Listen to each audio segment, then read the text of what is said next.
ದಾಗ ರೋಹಿತ್ ವೇಮುಲನ್ನೇ ನೆನಪಾಗ್ತಾರೆ. ಪ್ರತಿಭಾನ್ವಿತ ವಿದ್ಯಾರ್ಥಿಗಳು ಆತ್ಮಹತ್ಯೆ ಶರಣಾಗ್ತಾರೆ. ಇಬ್ರು ಅಲ್ಲಿಂದ ಚರ್ಚೆ ಆಗುತ್ತೆ.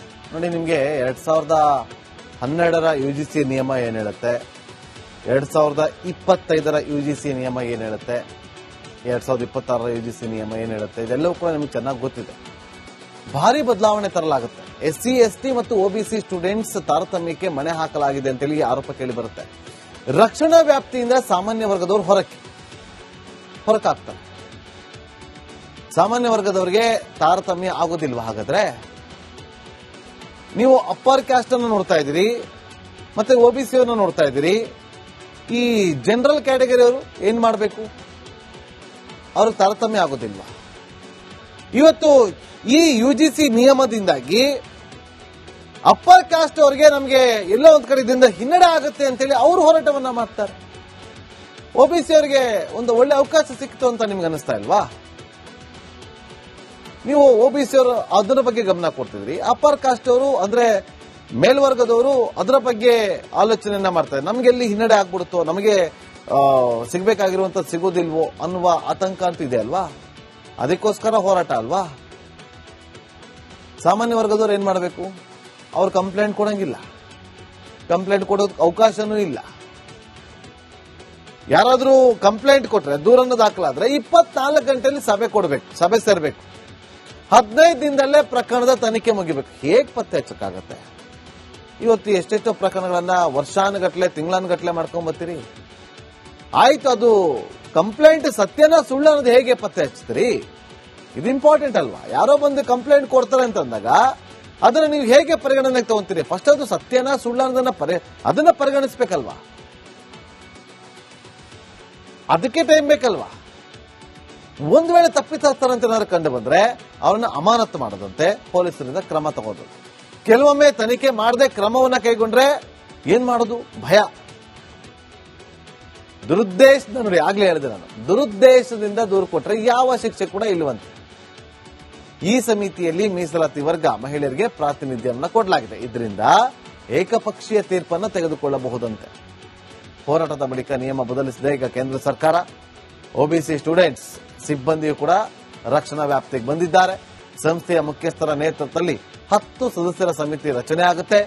SC ST OBC ಮಹಿಳೆಯರು ಅಂಗವಿಕಲರಿಗೆ ಪ್ರಾತಿನಿಧ್ಯವನ್ನ ಕೊಡಲಾಗುತ್ತೆ. ನೋಡಬೇಕು ಇದು ಮುಂದೆ ಇನ್ನು ಯಾವ್ಯಾವ ತಿರುವುಗಳನ್ನ ಪಡೆದುಕೊಳ್ಳುತ್ತೋ. ಸುಪ್ರೀಂ ಕೋರ್ಟ್ ಅಂತೂ ಒಂದು ಸಿಹಿ ಸುದ್ದಿಯನ್ನ ಕೊಟ್ಟಿದೆ. ಇದನ್ನ ಹೇಗೆ ಸ್ವೀಕಾರ ಮಾಡಲಾಗುತ್ತೆ ಅನ್ನೋದನ್ನ ಕಾದು ನೋಡಬೇಕಾಗತ್ತೆ. ಈಗ ಬ್ರೇಕ್ ಆದಾಗ ರೋಹಿತ್ ವೇಮುಲನ್ನೇ ನೆನಪಾಗ್ತಾರೆ.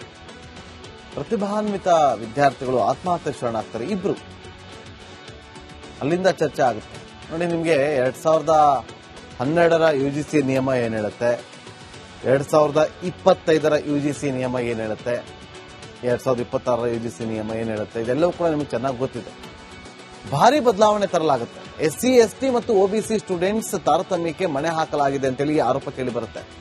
ರಕ್ಷಣಾ ವ್ಯಾಪ್ತಿಯಿಂದ ಸಾಮಾನ್ಯ ವರ್ಗದವರು ಹೊರಕಾಗ್ತಾರೆ.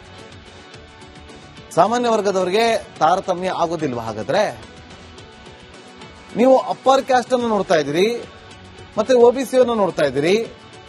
ಈ ಜನರಲ್ ಕ್ಯಾಟಗರಿ ಅವರು ಏನ್ ಮಾಡಬೇಕು? ಅವ್ರಿಗೆ ತಾರತಮ್ಯ ಆಗೋದಿಲ್ವಾ? ಇವತ್ತು ಈ UGC ನಿಯಮದಿಂದಾಗಿ ಅಪ್ಪರ್ ಕಾಸ್ಟ್ ಅವರಿಗೆ ನಮಗೆ ಎಲ್ಲೋ ಒಂದ್ ಕಡೆಯಿಂದ ಹಿನ್ನಡೆ ಆಗುತ್ತೆ ಅಂತೇಳಿ ಅವರು ಹೋರಾಟವನ್ನ ಮಾಡ್ತಾರೆ. OBC ಅವರಿಗೆ ಒಂದು ಒಳ್ಳೆ ಅವಕಾಶ ಸಿಕ್ತು ಅಂತ ನಿಮ್ಗೆ ಅನಿಸ್ತಾ ಇಲ್ವಾ? ನೀವು OBC ಅವರು ಅದರ ಬಗ್ಗೆ ಗಮನ ಕೊಡ್ತಿದ್ರಿ, ಅಪ್ಪರ್ ಕಾಸ್ಟ್ ಅವರು ಅಂದ್ರೆ ಮೇಲ್ವರ್ಗದವರು ಅದರ ಬಗ್ಗೆ ಆಲೋಚನೆಯನ್ನ ಮಾಡ್ತಾರೆ. ನಮ್ಗೆ ಎಲ್ಲಿ ಹಿನ್ನಡೆ ಆಗ್ಬಿಡುತ್ತೋ, ನಮಗೆ ಸಿಗ್ಬೇಕಾಗಿರುವಂತ ಸಿಗೋದಿಲ್ವೋ ಅನ್ನುವ ಆತಂಕ ಅಂತ ಇದೆ ಅಲ್ವಾ? ಅದಕ್ಕೋಸ್ಕರ ಹೋರಾಟ ಅಲ್ವಾ? ಸಾಮಾನ್ಯ ವರ್ಗದವ್ರು ಏನ್ ಮಾಡಬೇಕು? ಅವ್ರು ಕಂಪ್ಲೇಂಟ್ ಕೊಡಂಗಿಲ್ಲ, ಕಂಪ್ಲೇಂಟ್ ಕೊಡೋದಕ್ಕೆ ಅವಕಾಶನೂ ಇಲ್ಲ. ಯಾರಾದ್ರೂ ಕಂಪ್ಲೇಂಟ್ ಕೊಟ್ರೆ, ದೂರನ್ನು ದಾಖಲಾದ್ರೆ 24 ಗಂಟೆಯಲ್ಲಿ ಸಭೆ ಸೇರ್ಬೇಕು. 15 ದಿನದಲ್ಲೇ ಪ್ರಕರಣದ ತನಿಖೆ ಮುಗಿಬೇಕು. ಹೇಗ್ ಪತ್ತೆ ಹಚ್ಚಕ್ಕಾಗತ್ತೆ? ಇವತ್ತು ಎಷ್ಟೆಷ್ಟೋ ಪ್ರಕರಣಗಳನ್ನ ವರ್ಷಾನುಗಟ್ಲೆ ತಿಂಗಳಾನುಗಟ್ಲೆ ಮಾಡ್ಕೊಂಡ್ ಬರ್ತೀರಿ. ಆಯ್ತು, ಅದು ಕಂಪ್ಲೇಂಟ್ ಸತ್ಯನ ಸುಳ್ಳು ಅನ್ನೋದು ಹೇಗೆ ಪತ್ತೆ ಹಚ್ತೀರಿ? ಇದು ಇಂಪಾರ್ಟೆಂಟ್ ಅಲ್ವಾ? ಯಾರೋ ಬಂದು ಕಂಪ್ಲೇಂಟ್ ಕೊಡ್ತಾರೆ ಅಂತಂದಾಗ ಅದನ್ನ ನೀವು ಹೇಗೆ ಪರಿಗಣನೆಗೆ ತಗೊಂತೀರಿ? ಫಸ್ಟ್ ಅದು ಸತ್ಯನ ಸುಳ್ಳು ಅದನ್ನ ಪರಿಗಣಿಸ್ಬೇಕಲ್ವಾ? ಅದಕ್ಕೆ ಟೈಮ್ ಬೇಕಲ್ವಾ? ಒಂದು ವೇಳೆ ತಪ್ಪಿತಸ್ಥರಂತ ಏನಾದ್ರು ಕಂಡು ಬಂದ್ರೆ ಅವರನ್ನ ಅಮಾನತು ಮಾಡೋದಂತೆ, ಪೊಲೀಸರಿಂದ ಕ್ರಮ ತಗೋದು. ಕೆಲವೊಮ್ಮೆ ತನಿಖೆ ಮಾಡದೆ ಕ್ರಮವನ್ನ ಕೈಗೊಂಡ್ರೆ ಏನ್ ಮಾಡೋದು? ಭಯ. ದುರುದ್ದೇಶದ ನೋಡಿ, ಆಗ್ಲೇ ಹೇಳಿದೆ ನಾನು, ದುರುದ್ದೇಶದಿಂದ ದೂರು ಕೊಟ್ರೆ ಯಾವ ಶಿಕ್ಷೆ ಕೂಡ ಇಲ್ಲವಂತೆ. ಈ ಸಮಿತಿಯಲ್ಲಿ ಮೀಸಲಾತಿ ವರ್ಗ ಮಹಿಳೆಯರಿಗೆ ಪ್ರಾತಿನಿಧ್ಯವನ್ನ ಕೊಡಲಾಗಿದೆ. ಇದರಿಂದ ಏಕಪಕ್ಷೀಯ ತೀರ್ಪನ್ನು ತೆಗೆದುಕೊಳ್ಳಬಹುದಂತೆ. ಹೋರಾಟದ ಬಳಿಕ ನಿಯಮ ಬದಲಿಸಿದೆ ಈಗ ಕೇಂದ್ರ ಸರ್ಕಾರ. ಒಬಿಸಿ ಸ್ಟೂಡೆಂಟ್ಸ್ ಸಿಬ್ಬಂದಿಯು ಕೂಡ ರಕ್ಷಣಾ ವ್ಯಾಪ್ತಿಗೆ ಬಂದಿದ್ದಾರೆ. ಸಂಸ್ಥೆಯ ಮುಖ್ಯಸ್ಥರ ನೇತೃತ್ವದಲ್ಲಿ 10 ಸದಸ್ಯರ ಸಮಿತಿ ರಚನೆ ಆಗುತ್ತೆ. ಎಸ್ಸಿ ಎಸ್ಟಿ ಒಬಿಸಿ ಮಹಿಳೆಯರು ಅಂಗವಿಕಲರಿಗೆ ಪ್ರಾತಿನಿಧ್ಯವನ್ನ ಕೊಡಲಾಗುತ್ತೆ. ನೋಡಬೇಕು ಇದು ಮುಂದೆ ಇನ್ನು ಯಾವ್ಯಾವ ತಿರುವುಗಳನ್ನ ಪಡೆದುಕೊಳ್ಳುತ್ತೋ. ಸುಪ್ರೀಂ ಕೋರ್ಟ್ ಅಂತೂ ಒಂದು ಸಿಹಿ ಸುದ್ದಿಯನ್ನ ಕೊಟ್ಟಿದೆ. ಇದನ್ನ ಹೇಗೆ ಸ್ವೀಕಾರ ಮಾಡಲಾಗುತ್ತೆ ಅನ್ನೋದನ್ನ ಕಾದು ನೋಡಬೇಕಾಗತ್ತೆ. ಈಗ ಬ್ರೇಕ್ ಆದಾಗ ರೋಹಿತ್ ವೇಮುಲನ್ನೇ ನೆನಪಾಗ್ತಾರೆ. ಪ್ರತಿಭಾನ್ವಿತ ವಿದ್ಯಾರ್ಥಿಗಳು ಆತ್ಮಹತ್ಯೆ ಶರಣಾಗ್ತಾರೆ, ಇಬ್ರು. ಅಲ್ಲಿಂದ ಚರ್ಚೆ ಆಗುತ್ತೆ. ನೋಡಿ, ನಿಮಗೆ 2012ರ ಯುಜಿಸಿ ನಿಯಮ ಏನ್ ಹೇಳುತ್ತೆ, 2025ರ ಯುಜಿಸಿ ನಿಯಮ ಏನ್ ಹೇಳುತ್ತೆ, 2026ರ ಯುಜಿಸಿ ನಿಯಮ ಏನ್ ಹೇಳುತ್ತೆ, ಇದೆಲ್ಲವೂ ಕೂಡ ನಿಮ್ಗೆ ಚೆನ್ನಾಗಿ ಗೊತ್ತಿದೆ. ಭಾರಿ ಬದಲಾವಣೆ ತರಲಾಗುತ್ತೆ. ಎಸ್ಸಿ ಎಸ್ಟಿ ಮತ್ತು ಒಬಿಸಿ ಸ್ಟೂಡೆಂಟ್ಸ್ ತಾರತಮ್ಯಕ್ಕೆ ಮಣೆ ಹಾಕಲಾಗಿದೆ ಅಂತೇಳಿ ಆರೋಪ ಕೇಳಿ ಬರುತ್ತೆ. ರಕ್ಷಣಾ ವ್ಯಾಪ್ತಿಯಿಂದ ಸಾಮಾನ್ಯ ವರ್ಗದವರು ಹೊರಕಾಗ್ತಾರೆ. ಸಾಮಾನ್ಯ ವರ್ಗದವರಿಗೆ ತಾರತಮ್ಯ ಆಗೋದಿಲ್ವಾ? ಹಾಗಾದ್ರೆ ನೀವು ಅಪ್ಪರ್ ಕ್ಯಾಸ್ಟ್ ಅನ್ನು ನೋಡ್ತಾ ಇದ್ದೀರಿ, ಮತ್ತೆ ಒಬಿಸಿ ಅನ್ನು ನೋಡ್ತಾ ಇದ್ದೀರಿ. ಈ ಜನರಲ್ ಕ್ಯಾಟಗರಿ ಅವರು ಏನ್ ಮಾಡಬೇಕು? ಅವರು ತಾರತಮ್ಯ ಆಗೋದಿಲ್ವಾ?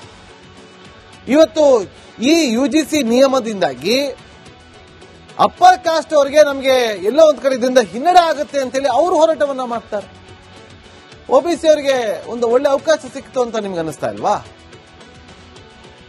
ನೀವು ಒಬಿಸಿ ಅವರು ಅದರ ಬಗ್ಗೆ ಗಮನ ಕೊಡ್ತಿದ್ರಿ, ಅಪ್ಪರ್ ಕಾಸ್ಟ್ ಅವರು ಅಂದ್ರೆ ಮೇಲ್ವರ್ಗದವರು ಅದರ ಬಗ್ಗೆ ಆಲೋಚನೆಯನ್ನ ಮಾಡ್ತಾರೆ. ನಮ್ಗೆಲ್ಲಿ ಹಿನ್ನಡೆ ಆಗ್ಬಿಡುತ್ತೋ, ನಮಗೆ ಸಿಗ್ಬೇಕಾಗಿರುವಂತ ಸಿಗೋದಿಲ್ವೋ ಅನ್ನುವ ಆತಂಕ ಅಂತ ಇದೆ ಅಲ್ವಾ? ಅದಕ್ಕೋಸ್ಕರ ಹೋರಾಟ ಅಲ್ವಾ?